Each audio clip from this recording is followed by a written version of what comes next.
What's up, guys? It's Matt Wenning at WenningStrength.com, and today we are going to talk about principles of effective training. I think a lot of us have messed up a lot of these different factors, or maybe not even put them into play because we didn't know about them. So let's get to it. Lately I've been living like I can't take a loss.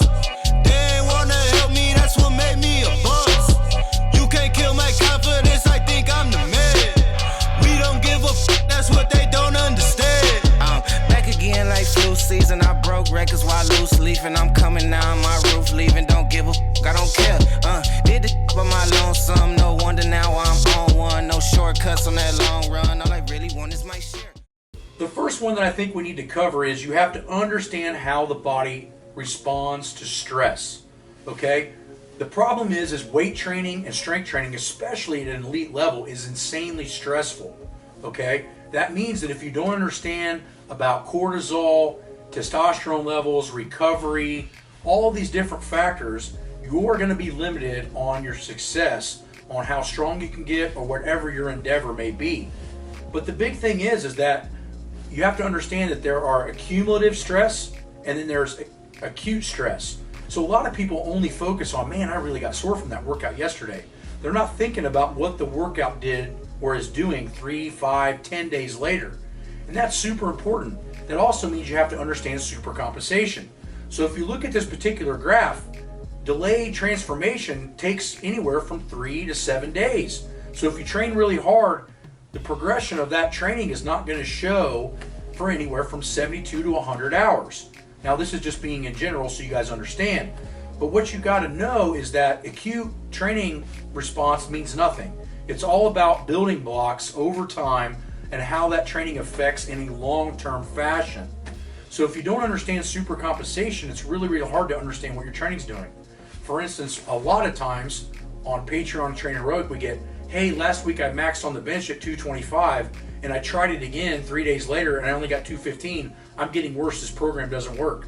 Well, if you understand supercompensation, you understand that that is completely insane to even do that back to back. I think the one big thing that we have to understand with this body adapting to stress is that we have to ask ourselves, are we building new strength or are we testing old ability? That is a huge question that needs to be answered in our minds when we're training. The answer is that we should constantly be building and very marginally testing. But the problem is that every time we come in, we're always testing everything. Now, how do we get by not doing that and following a conjugate system that allows us to max every week? Well, the answer is pretty simple. You change the exercise. So if we change the exercise, now we can try to break small PRs year in and year out, and over time we're actually able to strain harder because the mileage is not in the same position all the time. This is very important for tactical divisions because now you can train heavy and hard all year round. Okay, the next big thing, and like I said, we're just doing an overview on this, guys. The next big thing is you need to understand training principles, okay? Some of that has to do with supercompensation, which is more stressful, a stress response. But you got to understand that everybody responds different to training. So you're not going to be able to take Larry Wheels' program and use it and do very well. Why? You're not Larry Wheels. Same holds true with, say, a guy like Maddox. You're not going to be able to use his bench press cycle and necessarily make the same gains that he made. Why? Because you're not Maddox. The big problem is that everybody adapts to training differently. Now, in online coaching on the website, we take all of this stuff into account, and most of the times we find people make the most success anywhere from after 12 to 20 months of being under professional coaching. Why? Because it takes that long to figure out how somebody responds to the training. So if you think you're going to copy something out of a magazine or an article and utilize it, the chances of you getting better at that are probably not going to be as high as you want them to be. The next thing you have to understand about training principles is law of accommodation. This means that whatever got you, say, to a 200-pound bench press may or may not make it to a 300-pound bench press and vice versa. What I have found is that what got me from a 400 to a 500-pound bench press when I was younger was just working harder. But then from a 500 to a 600-pound bench, I had to learn to work smarter. That is a hard step for a lot of people to take because everybody thinks if you just keep working harder and harder and harder that you're going to get better. The answer to that is probably not. You only have so much adaptive ability in your body, and all of that's genetic.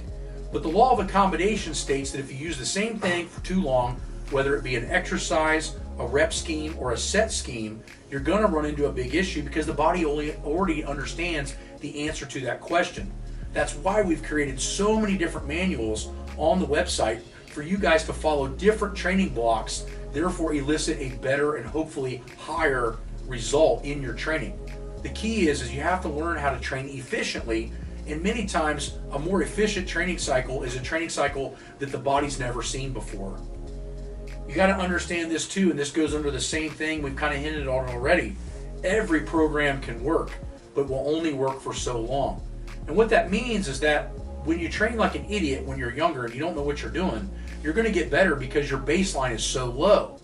That's why it's so important to look towards the elite athletes and not necessarily copy what they do, but take tips and cues from them. Why? Because they've learned how to either bypass or overcome pitfalls. A 200-pound bencher hasn't hit any pitfalls yet. He doesn't understand law of accommodation. He doesn't understand law of individuality.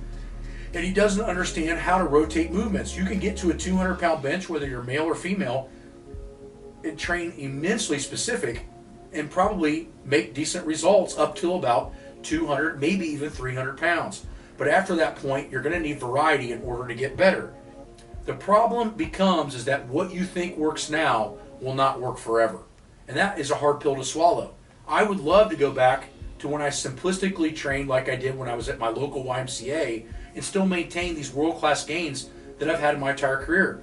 But the odds of that happening and the chance of that happening are nilch. Why? My body's already been there before. It already understands that stimulus. Therefore, it's not as powerful, and it's not going to sustain me at the lifts that I want to be at now. So that's something big to consider.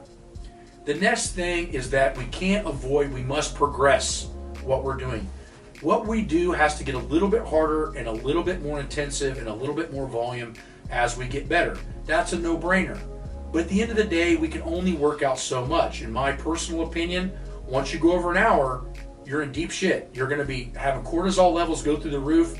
Your testosterone level is going to drop, whether you're male or female. And basically, in my opinion, you're just spinning your wheels after an hour. How did the Soviets and Eastern Germans get past this? They trained multiple times in a day in shorter bouts. Now, by doing that and building naps and other meals in between your training cycles, in theory, you could be able to train more than an hour. The problem is training your job? And the answer to most of you guys, the answer is no.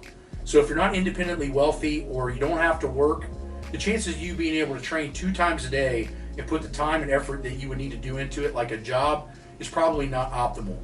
What I have found with training clients for the last 20 years, both all the way from special ops all the way to 70-year-old people that's never worked out, is that everybody gets better in an hour. But the big thing that I think we need to understand is variability. If we really want to get better, we need to vary the stimulus in which we're applying to the body. This, in my opinion, is the most valuable commodity that we have as trainers, coaches, and lifters trying to do it on our own. What does this mean? This means that if we only have an hour to get better, if we're constantly rotating in a smart fashion what we're doing, the chances are our body is going to adapt to a new stimulus, therefore create a new result. So if you've been training with a straight bar on the squat, the bench, the deadlift, and doing the exact same movement for too long, trust me when I tell you, if you use a very cognitive approach to training and train very smart and rotate your training, every time you come back to a straight bar, you'll feel better in a short period of time. I'll give you a prime example before we go.